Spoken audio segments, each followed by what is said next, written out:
Christian Palma Gutierrez had the world at his feet. His rap career was just starting to take off, but he needed a little side hustle to keep his music career moving, and his side gig involved dissolving bodies in acid for a local cartel. With these actions, his humanity dissolved too, and he exposed the truly depraved depths that people will do for a quick buck. Christian Palma Gutierrez has been rapping since his teens, and as he grew into his 20s, showed a lot of promise. He amassed 125,000 YouTube subscribers and had 2 separate Facebook pages with a combined 140,000 followers. He was also scheduled to perform at a music festival in April 2018. He rapped about drugs and violence, with one song named Death Has No Schedule. He portrayed the typical image of a gangster rapper who drove fast cars and motorcycles around poor neighborhoods. Through his YouTube channel, he made $155 to $310 per month, and at 24 years of age, Gutierrez now had a wife and children he needed to provide for. His producer Sismo said he had dreams of growing, of making a living from this, so his parents wouldn't have to struggle anymore, so his family could get ahead. But this video showed a gruesome side to him, which the people who worked with him and his fans thought was fictional. One video showed footage of a bloodied man on the ground with his hands tied. His producer explained, in Oba's case, regarding the video of the tied-up man, it was symbolic, saying he was killing them with his music. In another one of his songs, he raps, quote, "My voice will be the house where they rest in peace, so they are tormented in darkness, but they'll like it." Although the rap career was on the rise, it wasn't paying the bills. It was clear that Gutierrez needed an extra job to keep his music career going. A man named El Cochi got in touch and offered him a job at a mechanical workshop where he earned between $80 and $100 per week. He was also spoken to about other duties he might have to carry out too. Gutierrez was now working for the Jalisco New Generation cartel. Formed in 2010, this cartel branched off from the Sinaloa cartel to start its own racket, and because they went out on their own, they also waged war with any cartel who dared stop them. This cartel made headlines in 2015 for a series of attacks on security forces and public officials. The latest cartel target, Mexico's military. The Jalisco New Generation cartel took the fight to the next level, shooting down a military helicopter with a rocket-propelled grenade, killing people, 6 of them, last week. Look at that. Gutierrez was clearly working with a dangerous group of people. It would be sooner rather than later that he got caught up in their deadly workings.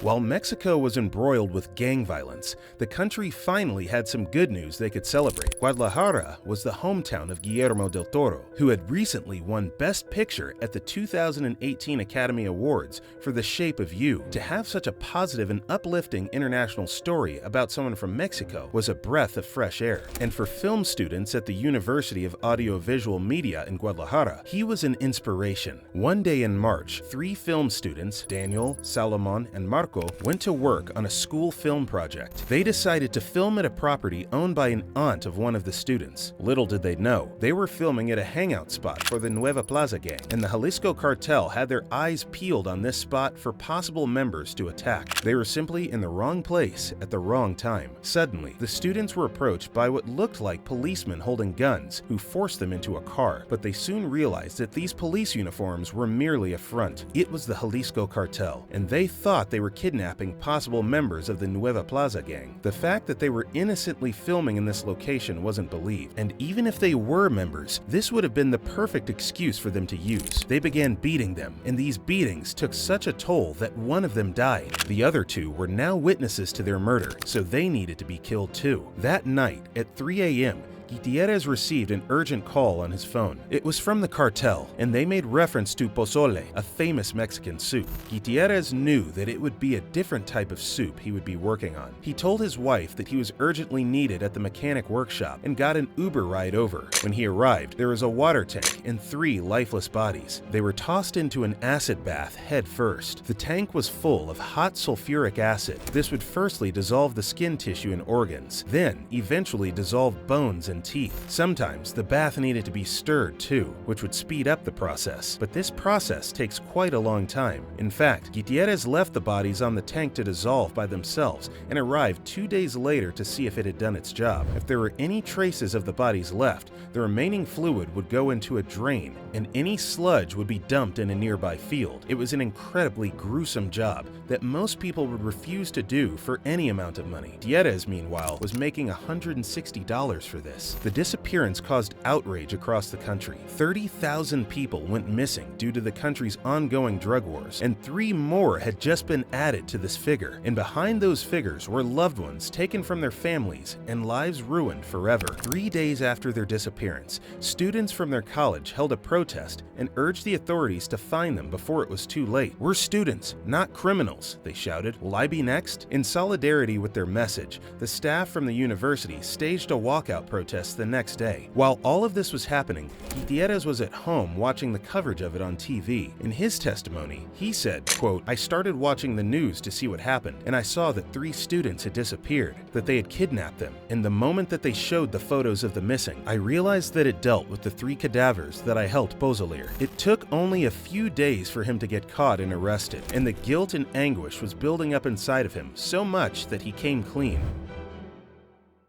Gutierrez was charged with aggravated kidnapping, but is only one of 5 people involved in these murders. And this activity was not a once-off. He was also involved with 3 other murders. The reason why he did these despicable deeds is the most difficult part to understand. He was only making $160 a week from this gig, which was hardly a king's ransom. If he was selfish enough to disregard the lives of other people, why was he still willing to jeopardize his rap career? The music festival he was scheduled to perform for in 2018 now had to find someone else. The most charitable explanation is that he was offered a job that he was too afraid to turn down. In prison, Gutierrez was placed under special protection on 3 occasions by the judge. He cooperated with the police, so now he has been deemed a snitch and could be killed by cartel members from inside the prison. He was now an enemy of the cartel, but at least behind these prison walls, he was relatively safe. Gutierrez would not face being made into a soup of acid like the film students. The trial is still ongoing and is believed to be taken to the Supreme Court. In another twist,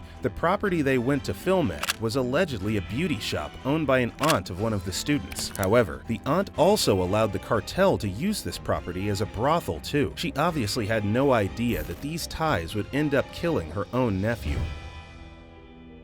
The reaction of this entire ordeal was met with a sense of shock, but many have argued that given his violent lyrics and videos, we should have seen this coming. Luis Cardines wrote in a column in the newspaper El Universal, "For 2 years, Omar screamed in his songs that something was very wrong, and millions saw that, and none of us did anything at all. Now, 3 young people are dead, and 1 life is ruined." Some also looked at the broader issues at hand. Luis Gonzalez Perez, the head of the country's Human Rights Commission, said, quote, "What we have to do is to stop this climate of violence, because there's the risk that if there are no jobs, no education, if the young people don't have recreational opportunities, well, the drug cartels are going to recruit them." The young film students had their whole lives ahead of them, and the film that they were going to bring into the world never got made. And let's not forget the talent that Gutierrez showed as a rapper too. But the sight of 3 aspirational young people having their lives taken away from them even tugged on the heartstrings of Guillermo del Toro,